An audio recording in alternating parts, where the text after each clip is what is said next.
Tantor Audio, a division of Recorded Books, presents Rockin' in the Ivory Tower, Rock Music on Campus in the 60s, by James M. Carter, narrated by Patrick Lawlor. Introduction.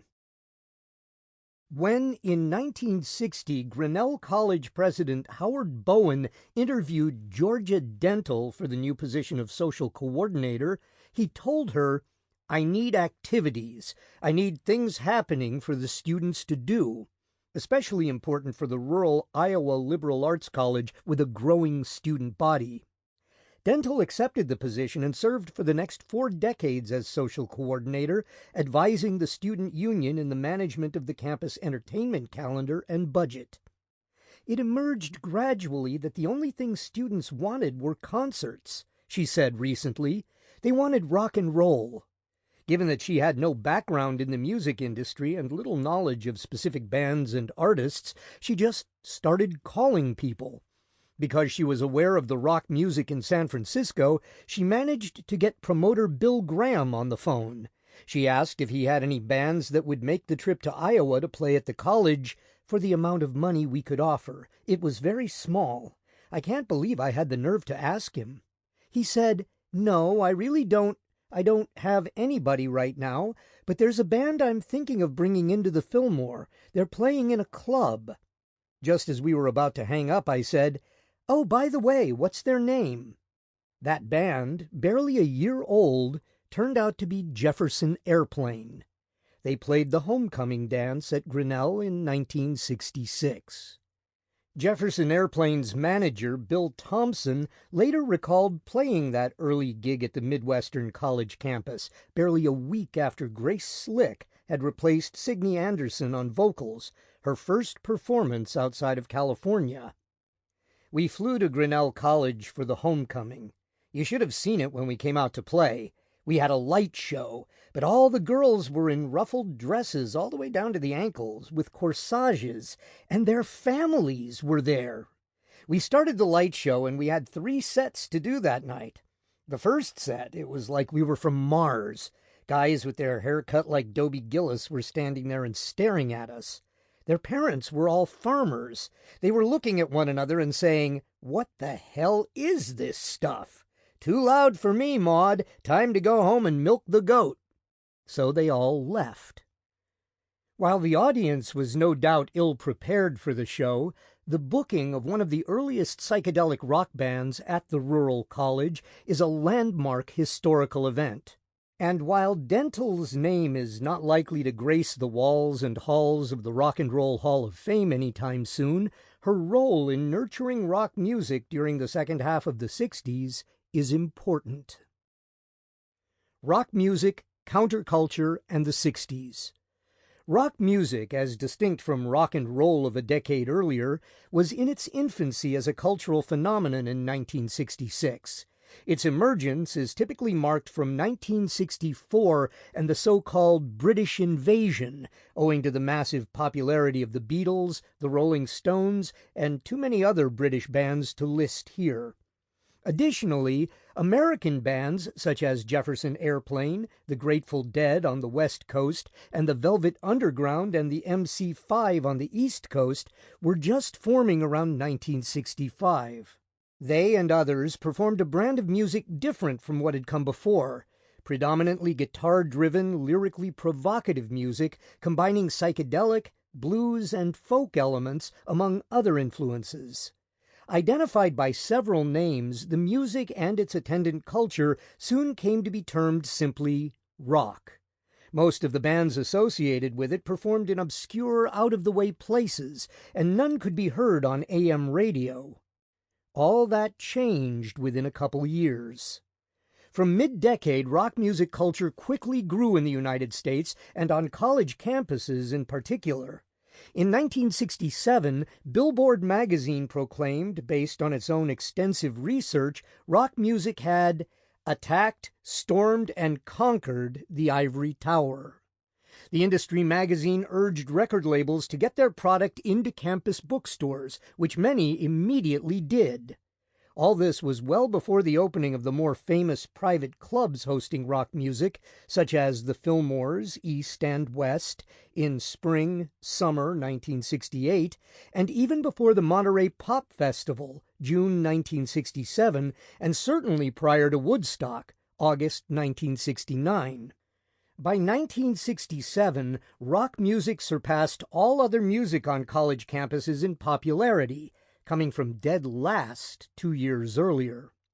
Rock music's arrival tracked with the other key phenomenon of the era, the dramatic expansion of higher education across the United States.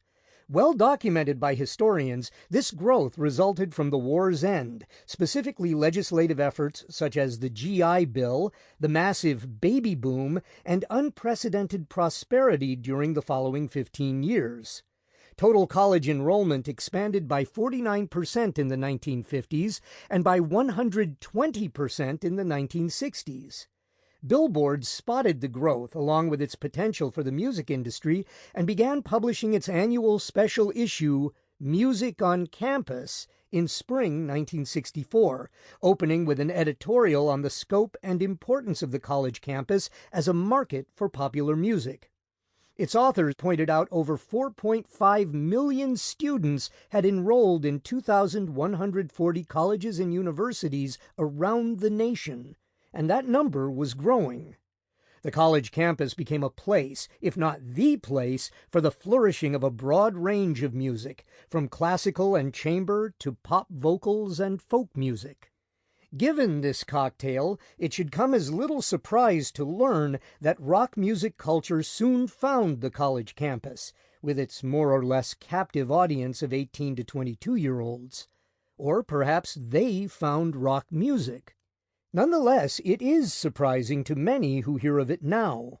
To hear that Janis Joplin performed at Worcester Polytechnic Institute, or that the Velvet Underground's first paying gig was Summit High School in New Jersey, comes as something of a shock today. Many of rock's early bands played county fairs, high school dances, nearly empty warehouses, and run-down private clubs too small for more than a couple dozen people to crowd into spaces that were likely condemnable. All of this was more typical than not, at least for a short time. Amid this reality, many bands were drawn to the nation's rapidly growing colleges. Enterprising students sought entertainment at the head of student committees charged with spending considerable sums of money for that express purpose. With budgets running well into 5 figures, they found they could afford this latest underground music, with its popularity rising rapidly among precisely this demographic. We know a great deal about activism on college campuses during the 60s, about a dynamic student life, about protests, marches, walkouts, and occupations. However, we know much less about that same environment and its relationship to the growth and development of rock culture within the broader 60s culture. Of course, rock culture of the late 60s wasn't merely the hazy, drug-fueled trip of aimless rebellion and noise of subsequent popular culture fantasy. Nor was it limited to Woodstock or Altamont or San Francisco's Haight-Ashbury for that matter. While each of those matters, rock culture was also happening in not-so-visible places and spaces, and its participants, shapers, and innovators could be and were quite earnest and sober. Rock music took shape in virtually every region of the country where it could gain some traction, find an audience, and sell enough tickets to pay for travel to the next gig. Its emergence after 1965-1966 paralleled the development of an accompanying and accommodating infrastructure and culture. Moving away from these broadly accepted late 60s historical tropes and hotspots, the picture becomes more complicated and richer, and a lot less the dreams or nightmares of 60s culture admirers or detractors, respectively. Mapping rock and roll and pop music of these years shows much more variation, less intentionality, more randomness, and more of the chaos, uncertainty, and conditionality of the period. For instance, otherwise disparate performers, bands, and artists appeared on the same bill, even Monterey, Woodstock, and Altamont. So too at hundreds of universities that have not become household names. Almost by accident, the nation's growing college campuses turned into an ad hoc circuit for developing popular music at the precise moment of so much diversity and growth for each. College students enjoying much freedom became, in effect, concert promoters. The view from the college campus highlights the organic nature of these social, cultural developments. The story of college concert promotion likewise highlights and explains what Keir Keightley has called rock music culture's stylistic eclecticism. I believe the college campus, with its built-in diversity of musical performance and/or taste, its unique relationship with the surrounding communities, and its reliably rotating student population, was one of the origin points of this noted eclecticism. Michael Kramer has added to rock's eclecticism the idea that the counterculture and its accompanying soundtrack, rock music, fostered an efflorescence of civic engagement to invent modes of citizenship appropriate for difficult and changing times. At the same time, the recent work of David Farber and Joshua Davis and their ideas about right livelihoods and activist entrepreneurs, respectively, has contributed to a historiographical trend away from the movement leaders, marches, and mass protests of the counterculture narrative and toward a focus on the countercultural project, in Farber's apt words. This study continues that effort by placing relatively typical college students at the center of the earnest exploration of the rapidly changing world of the mid to late 60s, the advent of rock music culture, and the counterculture. More particularly, we should take notice of how, informed by the milieu of student activism in the civil rights movement, and making the most of new ideals of freedom in higher education institutions, an organic entrepreneurialism functioned outside the hierarchical corporate structures of business culture to embrace a do-it-yourself style of music promotion and activity. The counterculture is a notoriously difficult thing to define. The 1960s phenomenon known by that name is complicated, and the label often describes something too narrow. In moving away from the inherent limitations of a single definition or linear trajectory to frame the late 60s counterculture experience, this study seeks to historicize the countercultural project, in Farber's words. This project centers on the struggle to establish and live within space that allowed for personal liberation, to be less complicit in practices and beliefs viewed as destructive.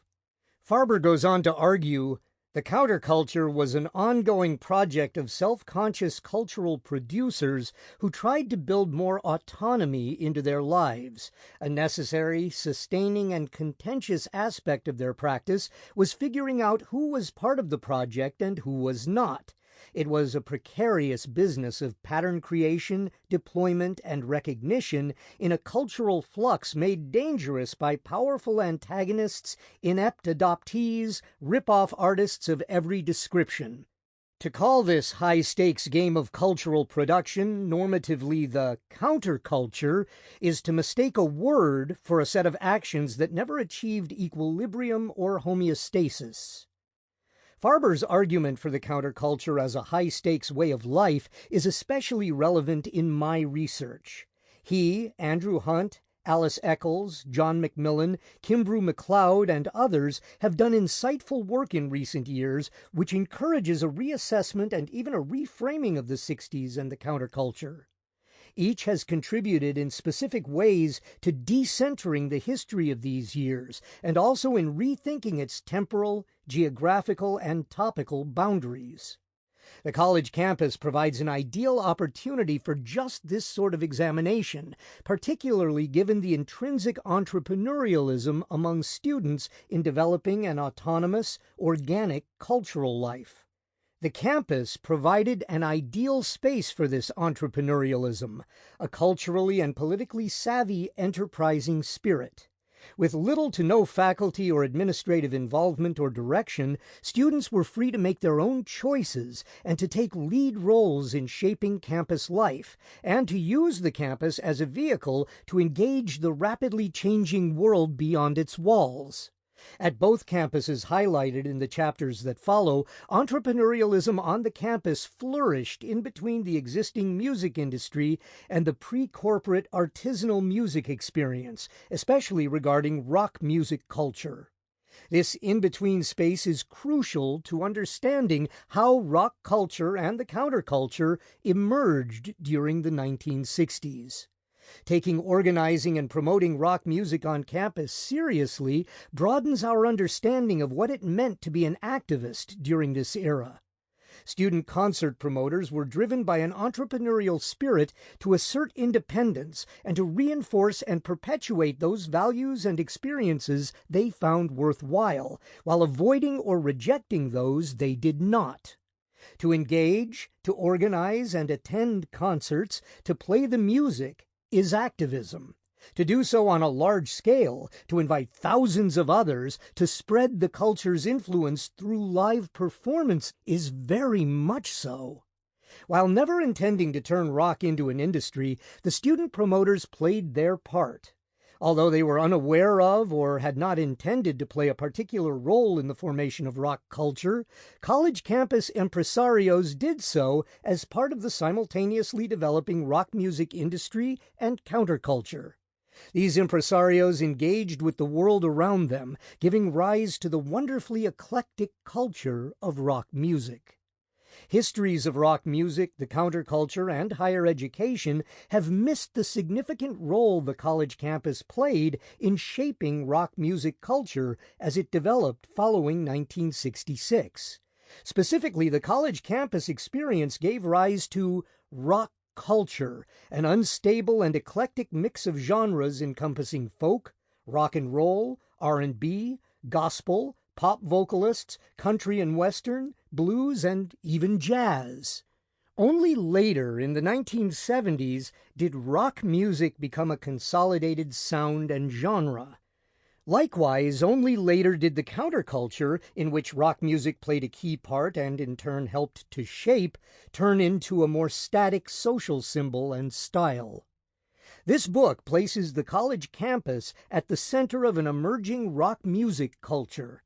As private clubs and other hosting venues were only slowly emerging, the performance of rock music thrived on campuses, where a built-in audience, a tradition of music performance, and a student body enjoying remarkable autonomy and a budget in planning activities already existed. Of course, this did not occur in a vacuum. It was a key component of related movements and phenomena that we have come to think of as the Sixties, including civil rights, free speech, and anti-war movements, the counterculture, and the growth and spread of the underground press. Not simply coincidentally, rock music culture emerged with and as a part of the counterculture. One of the major themes of this book is how these multiple cultural, political, and social phenomena, often treated separately, were actually bound together and evolved in relation to each other in important ways. We have not sufficiently understood or taken stock of these developments, nor have historians adequately explained the origins of the culture of rock music that emerged in the United States after 1965.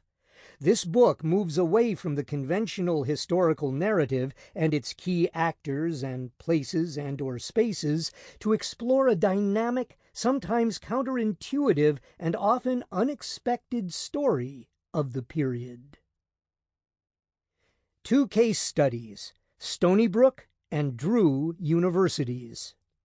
Subsequent chapters focus much attention on two specific campuses that serve as case studies: Stony Brook University in Long Island, New York, and Drew University in Madison, New Jersey. These two campuses are especially insightful for several reasons.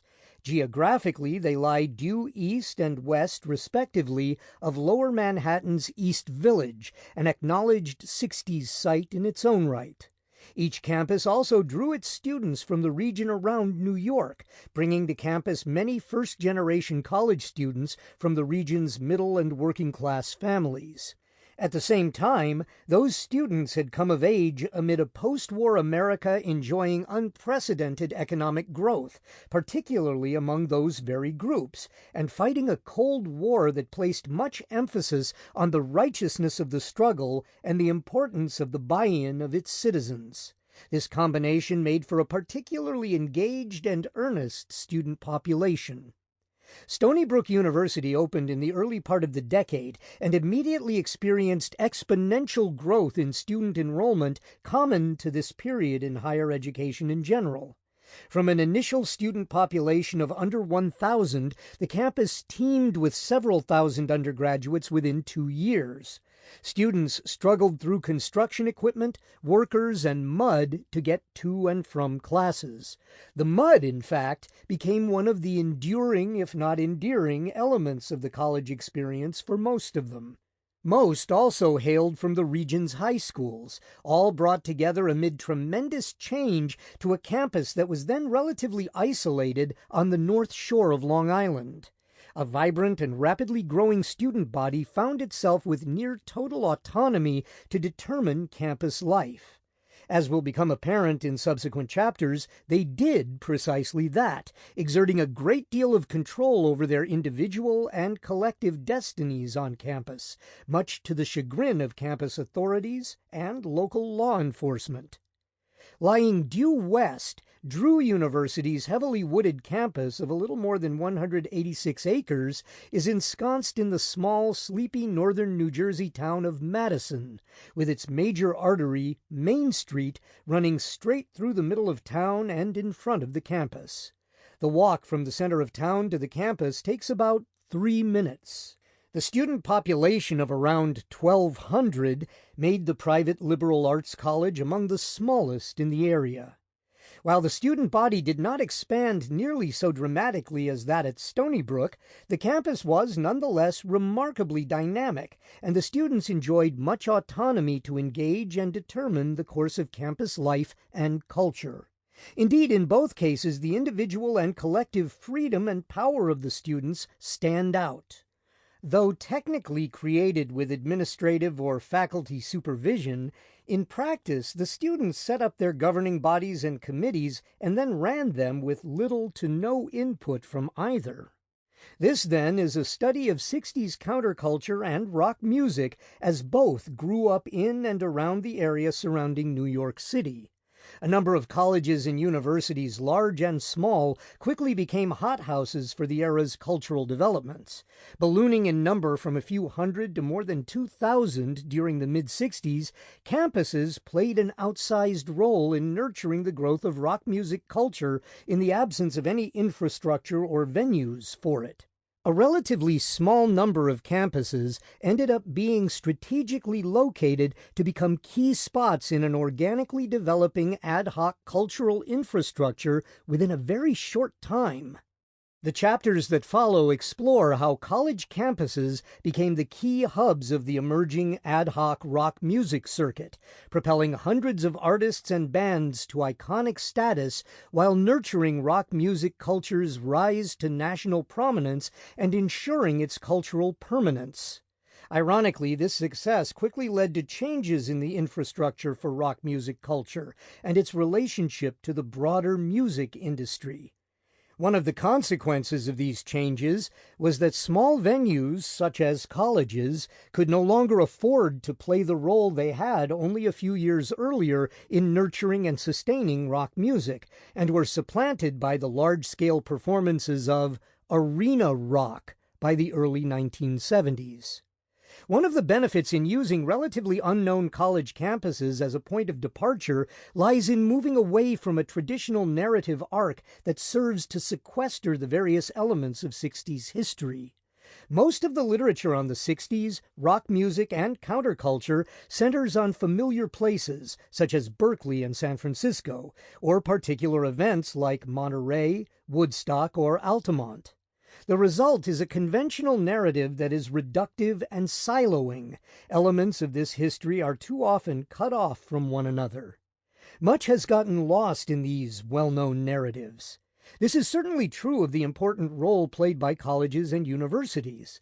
This study places them, and two campuses in particular, at the center of these developments and yields the kinds of insights that force a fundamental reassessment of what we think we know of 1960s political culture, rock music, and the counterculture.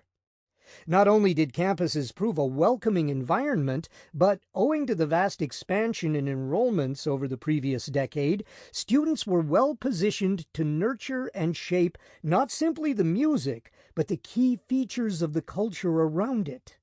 My research shows a fascinating entrepreneurial spirit and near complete autonomy for students to do as they wished. This cocktail of factors goes a long way toward explaining what others have identified as rock music culture's pronounced eclecticism. The historian of higher education, John Thielen, has argued in his book on going to college in the 60s that music's diversification was driven by the appreciation of college student audiences. For instance, otherwise disparate performers, bands, and artists routinely appeared on the same bill as part of rock's performance. This was often a product of student choice. A student committee sought out and booked available bands and artists based on their own tastes and available funds. More often than not, that meant a new rock music act got paired with an R&B group, an oldie such as Chuck Berry, or a folk singer. That diversity, which had organically become commonplace for small colleges well before the industry took notice, later became a key element, if not the key element, in the formation of rock music culture during the counterculture 60s. Alongside nurturing rock music on the campus, students were active and engaged with the movements of the era, such as free speech and civil rights, through the campus newspaper and various forms of student activism. The campus newspapers at both Stony Brook, the Statesman, and Drew University, the Acorn, were entirely student-run, and the editorial staffs reflected a notable diversity of race, class, and gender at otherwise fairly homogeneous campuses. In both cases, the editorial leadership made the decision to join the National Syndicate for the Underground Press, the Liberation News Service. Subsequently, both papers' content quickly came to reflect the rapid changes sweeping the nation in the late 60s. Coverage included the subversive comics of R. Crumb, the latest rock concert and album reviews, reviews of radical publications, detailed instructions on how to avoid the draft, radical critiques of the military-industrial complex, the state of race relations on the campus and across the nation, and included syndicated selections from such well-known figures as Dick Gregory, Abby Hoffman, Tom Hayden, Ralph Nader, and Huey Newton. The students also brought to campus a veritable who's who of speakers and activists of the period, on par with the diversity and eclecticism of their rock music bookings. Additionally, students picketed, marched across town and on the city governments of neighboring towns, held a Vietnam War moratorium, engaged activists at area high schools, occupied administration buildings, secretly recorded faculty meetings, then published it all in the campus paper, and protested and marched on behalf of local hippies after police and the courts violently threw them out of their home across the street from the campus. Like many current students, I learned of this rich and furtive history at Drew University, where I teach, through the replica concert posters hanging here and there around campus. Those smaller versions typically don't get much notice, but if one takes a minute to look, they are quite remarkable. They advertise, for instance, concert performances by The Lovin' Spoonful, The Animals, Judy Collins, The Four Tops, The Who, Jefferson Airplane, Jethro Tull, and Chuck Berry, all performing on the campus between 1967 and 1970. As an historian, this seemed odd to me. I had no place to put these concerts within what I already knew of the 60s. Why on earth had these bands and artists come to this tiny, out-of-the-way campus to perform? These were iconic acts, drawing huge crowds and money. I soon learned the replica posters only reflected a small fraction of campus entertainment and furtive activity during the late 60s. There were actually others that had been forgotten. No one knew anything about most of this. There was no manifest record of it. That is to say, this rich history had not been told in a way that would make it an important, commonly recognized, and re-articulated facet of institutional history. There was evidently no tale to tell. I soon discovered a... Sample complete. Ready to continue?